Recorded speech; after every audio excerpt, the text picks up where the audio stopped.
Hi, I'm MarzGurl. I'm JoshKnightTheFirst. And welcome to episode 10 of MokkoriPlay, the only podcast dedicated solely to all things City Hunter. On today's podcast, we're going to cover episode 10 of City Hunter, titled Dangerous Tutor, Heartful Home Cooking for a High School Girl. So on this week's episode, we're covering two things, Yakuza and dancing. Well, dancing's there's not that much dancing in this episode. There's not a lot, but there's actually a really important cultural touchstone in this episode. It's very true. That needs to be mentioned because it was a really big part of the culture back then. And we'll get to it. Yes, but this is our first full-on case since last week where we're really getting into the Yakuza Princess idea. What do you mean since last week? Last week wasn't Yakuza, was it? Yes. No. Yes. You don't remember what we did last week. It was last week. That's too long ago. It was literally 7 days ago. It was so long ago. And I can't even say last week was a year ago because it was already the first. It was so long ago. Oh my god.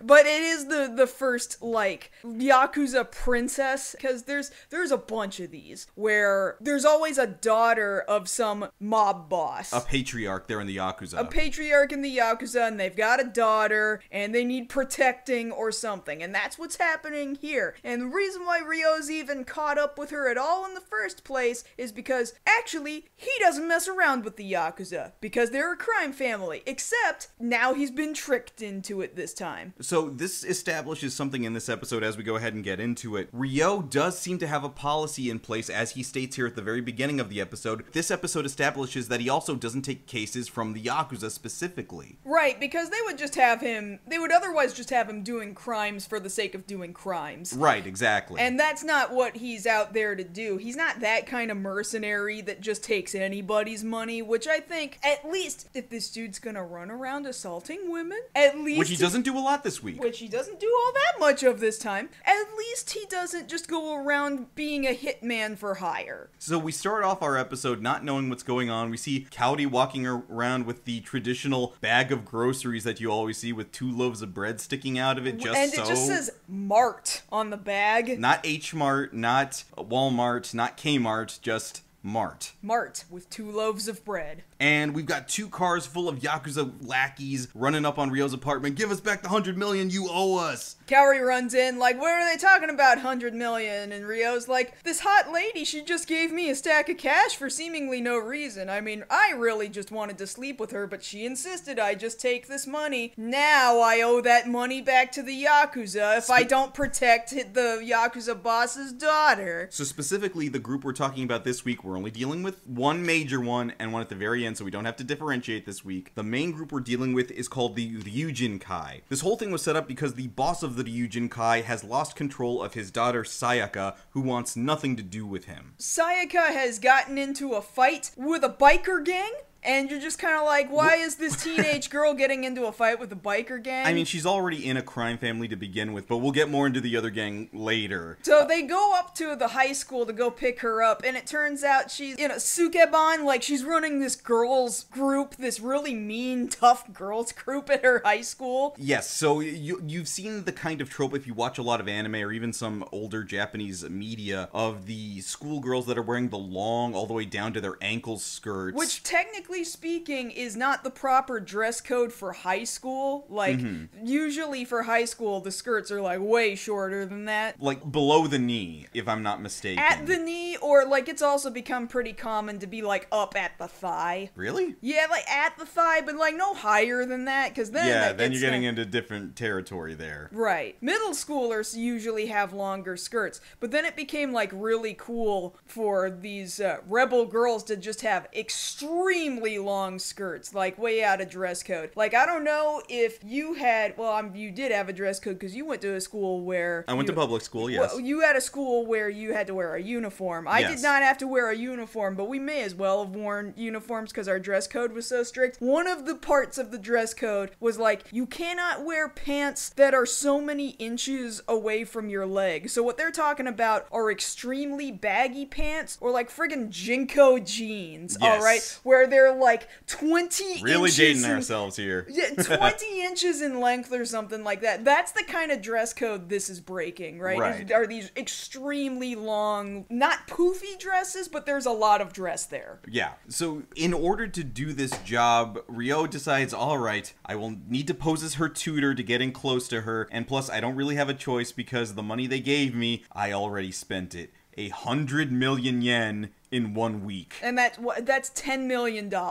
He spent 10 million in a week? What did he spend it on? I don't know. Now, we talk about this every so often on the show of what Ryo's money is going towards, because between the two of us, we've kind of agreed that before Kaori was introduced into the story, Makimura was more likely than not in charge of the books for City Hunter. So now, you'll see they're constantly broke. What I thought was really funny was, Ryo tells Kaori, yeah, I already spent 100 million yen. And she's like, oh, then I guess you really do have to take this job. And then there's this whole beat where she's not reacting. This perfect comedic beat. Yeah, I guess you're gonna have to take the job then if you've already spent it. Wait a minute, you spent all this money? Are you kidding me? And I'm trying to think, like, because more often than not, we hear that Ryo is spending things on, like, food for himself or going out drinking, but 10 mil is a lot of money, especially in the late 80s. Yes. Where did it go? He had to have just gone to a nightclub and gotten bottle service all night long. Bottle service for 7 days running, is what you're telling me. Yeah, he got, like, you know the tiers of champagne glasses? He got the pyramid? He got the pyramid. The champagne pyramid. Do you know how expensive the champagne pyramid is? I don't want to know. Thousands and thousands of dollars for the champagne pyramid. Oh my god. And he'd do it. And he'd do it several nights in a row, I promise you. But even then, like, I know we didn't do that math before. Surely that's not 10 million in a week. I mean, maybe $1 million, but 10 million? Was it a week that had passed between when he got the money and That's what he said. Okay. Well, okay, you also have to take into account... Did he bar crawl? He probably bar crawled, so that adds up the tally. Okay, so he got pyramids at multiple bars. Pyramids at multiple bars. He probably had to go buy some more minis. He bought multiple Mini Coopers. He's gonna go through them. It's a business expense. He needs those. He bought them while drunk, too. He's like, you know what I'm gonna need? 7 more Mini Coopers. Like, you're saying there was a late night... Let me make sure I'm getting this right. There's a late night car dealership that deals solely in foreign cars there in Shinjuku that Ryo went to after he was pissed drunk from bar crawling. And he went there every night. He bought one separate one every night. He only bought one Mini Cooper every night. Okay. Yeah, all right. Yeah, that's feasible. Every single night he thought, did I already do it? I'm probably gonna need another one. So to get back to the story, so Ryo's having to pose as a tutor to keep an eye on Sayaka. She's got a couple of cronies of her own guarding her, but Ryo scares... High school boys. Yeah. So like, what kind of threat are they? And he shows them, hey, you want to see my gun? It spooks them the hell out. Actually, he even shoots at them. Yes. I mean, he wasn't gonna hit him. No, he wasn't gonna hit him, but would you like it if somebody fired near you? No. Yeah. I had guns pointed at me in high school. It was a really rough area. But That's awful. It is awful. But we see that the group that has beef with Sayaka specifically has come to try to make off with her, and we find out that they are members of a biker gang called the Blue Oyster. No joke. Blue Oyster, and they're dressed like every single one of them is the cop from the Village People. Yes, I was about to say exactly that. Now, for those of you who might be catching on here, since this very much is an 80s series, this has to be a reference to the Blue Oyster joke, the running gag in the Police Academy series there. Which, they go to a gay bar. Called the Blue Oyster. Called the Blue Oyster, and there's gay dudes in the gay bar that are all dressed like that, with the cop hats and the mustaches and the leather and everything. Which is not the case. They don't say specifically in this episode that the members of the Blue Oyster are gay. We find out later they're forced to dress like this by their leader, who thinks this is what a biker gang looks like. And you can tell by the end that guy's a loser. So that guy's a loser, and they don't even want to dress like this. He doesn't know anything. He probably watched Police Academy and got the wrong and was like, man, these guys are so cool. You know, he probably watched Police Academy with no subs. That's the problem. He had no idea what was going on. Yeah, like, if you want to dress like that, go for it, but don't force somebody else. Yeah. If they want to express themselves in that way, that's fine. Just don't force your own thing. Okay. And the thing is, much like other episodes, we see that these guys aren't much of a threat either, because Ryo very easily decks the guy who's been sent to go get Sayaka, and then he has to go crawling back to the leader saying, hey, sorry man, I didn't mean it. And then dude pulls a whip on him, or who we think is the leader pulls a whip, and it's like, nah, I need Sayaka by tomorrow night. Okay, man, we're sure we're gonna get right on that. But first, can we talk about the whip? Man, I thought the whip was pretty cool. I'm saying. Unfortunately, I'm not trying to kink shame. Well, no, unfortunately, it doesn't actually belong to the real leader of the group. Unfortunately, that's the not. part that's really sad. So we see Sayaka, again, is very much her own person. She's a teenager. She wants to express herself, so that means she's got to go out dancing. And we see them go to a place called Disco Maharaja. And Maha, now if we're just talking about Japanese, Maha is how you pronounce the word mock in Japanese. So, like, the Mach 5 is pronounced Maha. 5. Maha. Mahago. Mahago. Mahago. Go. Yeah, there you go. Like that. But this very much is a reference to a real place that was there, and today still is, there in Japan, called Disco Maharaja, which is this incredibly famous discotheque, you know, this dance place that all the youth of Japan would go to. There were multiple locations. Over 60 locations at its peak. They even put one in Honolulu for That's a little crazy. bit. That is super. Mind you, there's a huge Japanese population in Hawaii. Yeah, so absolutely. it makes sense that there's quite a big booming business for Japanese businesses in Hawaii. So that totally makes sense. If you have ever played Yakuza 0, The prequel. yeah, the prequel to the entire Yakuza franchise, it takes place in the 80s where Maharaja would have been absolutely booming. At its peak before the bubble burst. At its peak. And so they put two locations, two Maharaja, like, tie-in. They paid for the advertising to put this disco in this game locations, one in Osaka and one in Shinjuku. It did not appear that there really was a location in Shinjuku. Yeah, the closest one there in Tokyo proper would have been in Roppongi. Probably Roppongi, and now a Roppongi location Has reopened. reopened back in like 2010 or something like that. We were looking through all of the schedule of what they have. They've got like 70s and 80s nights. They got ladies night. They've got 80s disco. They've got para para night. Which is amazing for you. That's exciting for me. Either way, so Maharaja was the shit. Yes. Okay, it was the place. It was the place where it was happening. So what did they call it? Maharaja is clearly a reference to this big booming. This was super popular at the time in the 80s. This is the hot place to go. I'm shocked she's about 17. They say she's underage. They were letting 17-year-olds into the disco? Okay. You know, you remember, again, she's the daughter of a Yakuza boss. Do they know that? I don't know. She's probably pulling rank. She might be. Okay. But yeah, Ryo was able to deck the guys that came into the bar to try and get her back. And the next day, Ryo pretends, because he was drinking heavily, I don't remember anything. I'm just your tutor. I was just trying to help out, probably. I don't remember. I plead the fifth. I don't remember anything. As if there is the fifth in Japan. And Sayaka figures, okay, this has to be about money. You owe my dad money. I've got like 5 mil on me. How much do you need? Oh, you got 100 mil? No. No.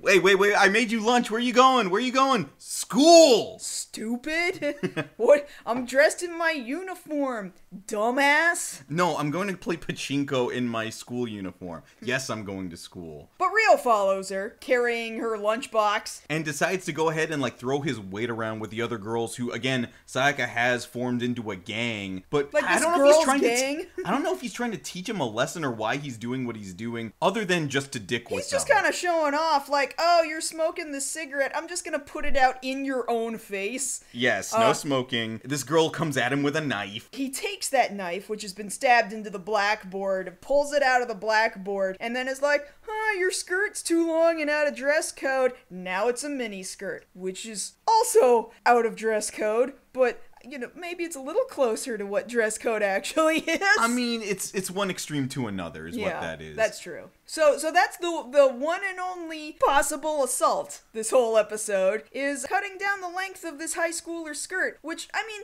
By the way, this whole time, he's really not into underage girls. He's just really just dicking with this girl. Yeah, like he admits that she is attractive at the beginning, but he makes it very clear throughout the episode, I am not interested in you. Well, we're specifically talking about Sayaka. Sayaka. When I'm talking about, you know, the quote-unquote assault because he's cut this skirt, this is a totally different girl with no name. Right, exactly. And the thing about it is, for the other girls in the class who are part of the gang, they're drawn to be very, mean looking. Yeah, real rough looking. Weird haircuts, weird makeup in some cases, and then really big jaws on some of these women. They're really trying to make them look like, oh, well, you wouldn't have been attractive even if you weren't a Sukeban. But in any case, Ryo decides, all right, here's your lunch. I'm going to wait for you until after school, and I'm going to make sure you come home. And he's just out front of school eating some bread in a little bag that says bread, or pan. It says pan, but imagine, like, you bought some bread, and it comes to you in a bag that says bread. Like, make it very obvious what I have here. I have labeled it, it is bread. It's totally not porn. I promise it's bread. But of course, Sayaka doesn't want to go with Ryo. She's called some of her lackeys over to get her out of there. They show up with this, like, pink GT Trans Am and ride off, and Ryo's like, yeah, I'm just going to catch up with you real quick. Hey, can I take your bike real quick? Punches a guy out, punches the other guy out, takes off after them, shoots at the car. That's kind of putting your charge in danger. A little extreme to just stop her from having a joyride with a couple of dudes. Yeah, like he got her out of there safe, but still, I wouldn't have risked it. Yeah. I mean, you assume he knows what he's doing. I know he knows what he's doing, but if he likes cars in any way, I might not have shot a Trans Am. I mean, you wouldn't have shot the bright pink Trans Am. I would not have shot a bright pink Trans Am. Then again, maybe he's kind of like me, where I wouldn't necessarily drive a Trans Am. I might look at it and be like, that's a cool car, but I wouldn't drive one. You know, there's that upcoming episode where Ryo is offered, well, you can have whatever car you want. Why do you keep getting Mini Coopers? It's just like, I just really like Mini Coopers. It's probably his lucky car. Yeah, so maybe he doesn't actually care about cars at all. Maybe he does not care that this is a Trans Am and he's just got no concept of how much it costs. Couldn't care less how much it costs. I'm just gonna shoot through these windows. But once he gets Sayaka back to her apartment, which happens to be at the Dragon... It says in Japanese Dragon Mansion, but it's subtitled as Dragon Apartments. Well, mansion doesn't mean a literal mansion right. in Japanese. If you know Japanese, it really just means to a really nice apartment. Right. I want to say there's more than one episode where this apartment shows up. Maybe. We'll have to come back to that later. We'll come back. We'll put a pin in that. But as we're there at the apartment and she's trying to assault him with a bat and it doesn't work, we find that the whole reason she's acting out is because she believes her father doesn't care about her as much as he does his organization. She's just acting out like this to get his attention. So, daddy issues. Mind you, there's several times in Japanese where she has called him a Tanuki. Yeah, we picked up on that, and it never showed up in the subtitles. Well, I think it's fair as a localization choice, because what they're calling him is like a demon, or they called him like a fox or something. Well, I think because he's kind of short and squatty. Well, okay, so the reason why Tanuki is important is because Tanuki, which is a raccoon fox, right? Right, Mario 3. Right, but it's a real animal that really exists, except there's legends that go way beyond reality as far as Tanukis are concerned. And so Tanukis are legendary because they transform, they trick you, they do all kinds of things. So there's a connotation that goes with that. Right, there's so that would be a good reason why you might make another localization choice, right? Where you have to say, oh, he's like a demon, he's like a fox, or whatever, because otherwise you say, oh, he's like a Tanuki in English, and most people it doesn't come across. Yeah, because not every single viewer is like understands, oh, there's a legend of this Tanuki with enormous testicles that can transform into anything it wants to trick you. So Sayaka decides, well, I gotta find some way to get rid of him. She overhears a phone call that Kaori has given, hey, I'm in the area. I know you've been there a while. I'm gonna bring you a change of clothes. And Ryo's like, okay, thanks. And she's like, all right, I'm gonna take this opportunity to get him in trouble. So this is the part that I thought really solidified, oh thank God, he's only so bad of a character when it comes to women and girls, alright? So Sayaka is dressed only in a t-shirt, or not even a t-shirt, it's a button-down shirt, and it's like halfway open, and she's in her underwear, and she's trying to tempt him, and he's just like, oh yeah, it's a teenage girl, but you know what? No. We can maybe talk about this in like 5 years, but right now, no. Like, we'll put a pin in that, and that's all we're putting anywhere. And that's just when Kaori decides to show up. Sayaka hears Kaori come through the door, starts screaming, help, get him off me, get him off me.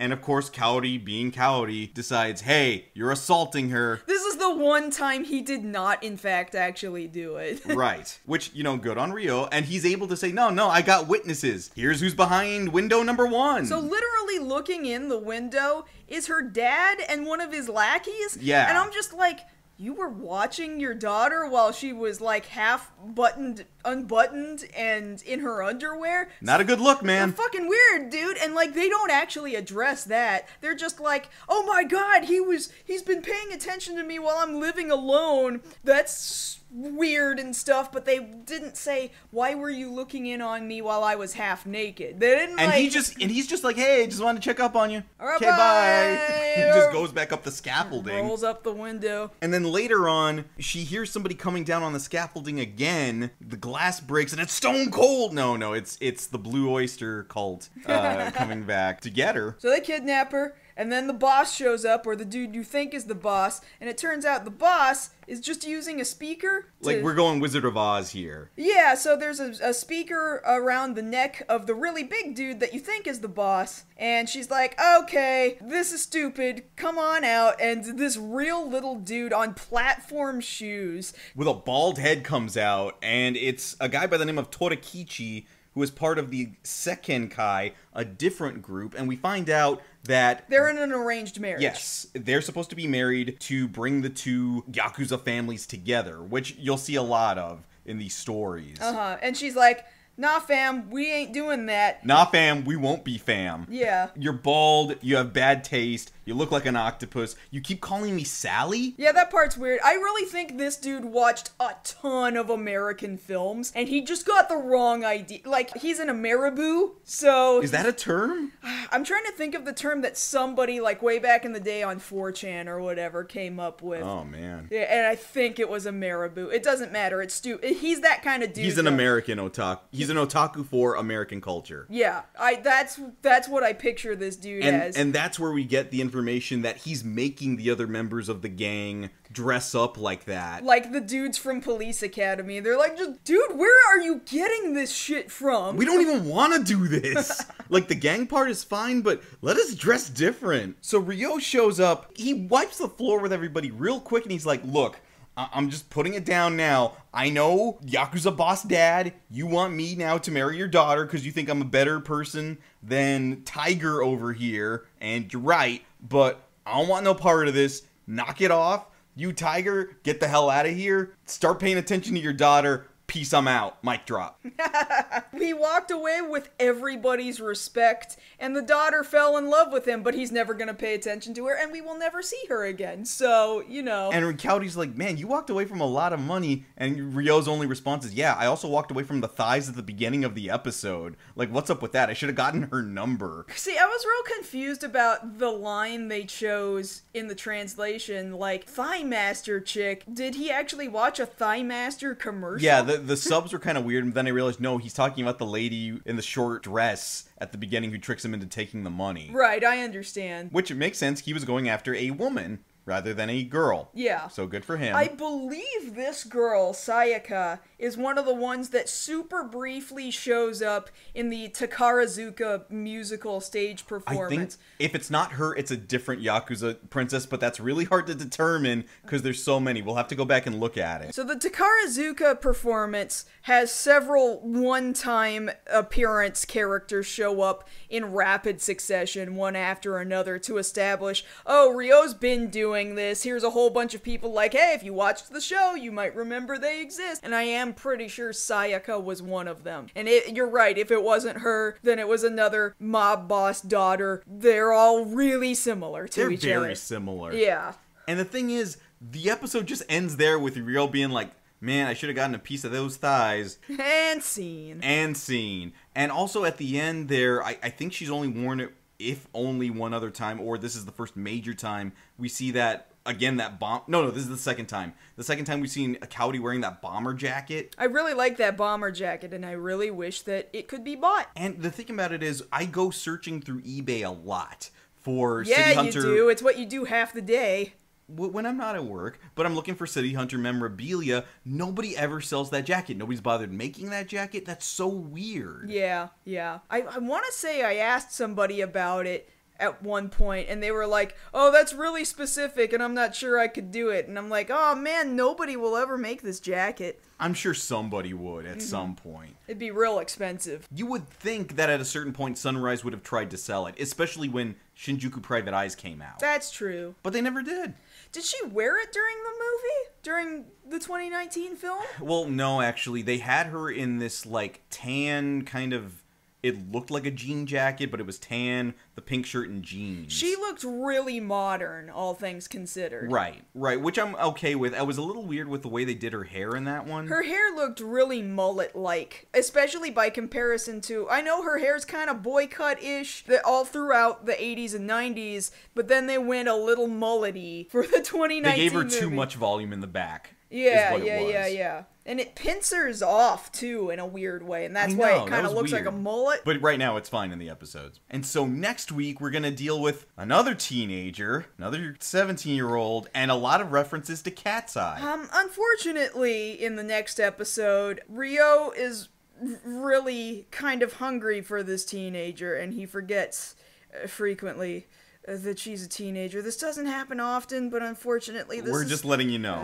This is one of the ones, so if that doesn't make you very comfortable, maybe you don't want to listen to next week's episode. Maybe you want to skip a week, and I get that. I mean, we're going to talk about it. We're going to talk about it anyway. That's a content warning for you right up front. Yes. Yeah. So be ready for that, because we're going to have thieving and leotards next week. On that note, come back next time when we cover the 11th episode of the TV series, The Hot Woman in a Leotard Loves Tulips. If you want to catch us both outside this podcast, you can always find us over on Twitter. I'm at JoshKnightTheFirst. And I'm at MarzGurl. Thank you all so much for listening to our 10th episode of MokkoriPlay. And if you don't come back next episode, I'm gonna sick a colony of robot bats after Josh. Wait, what?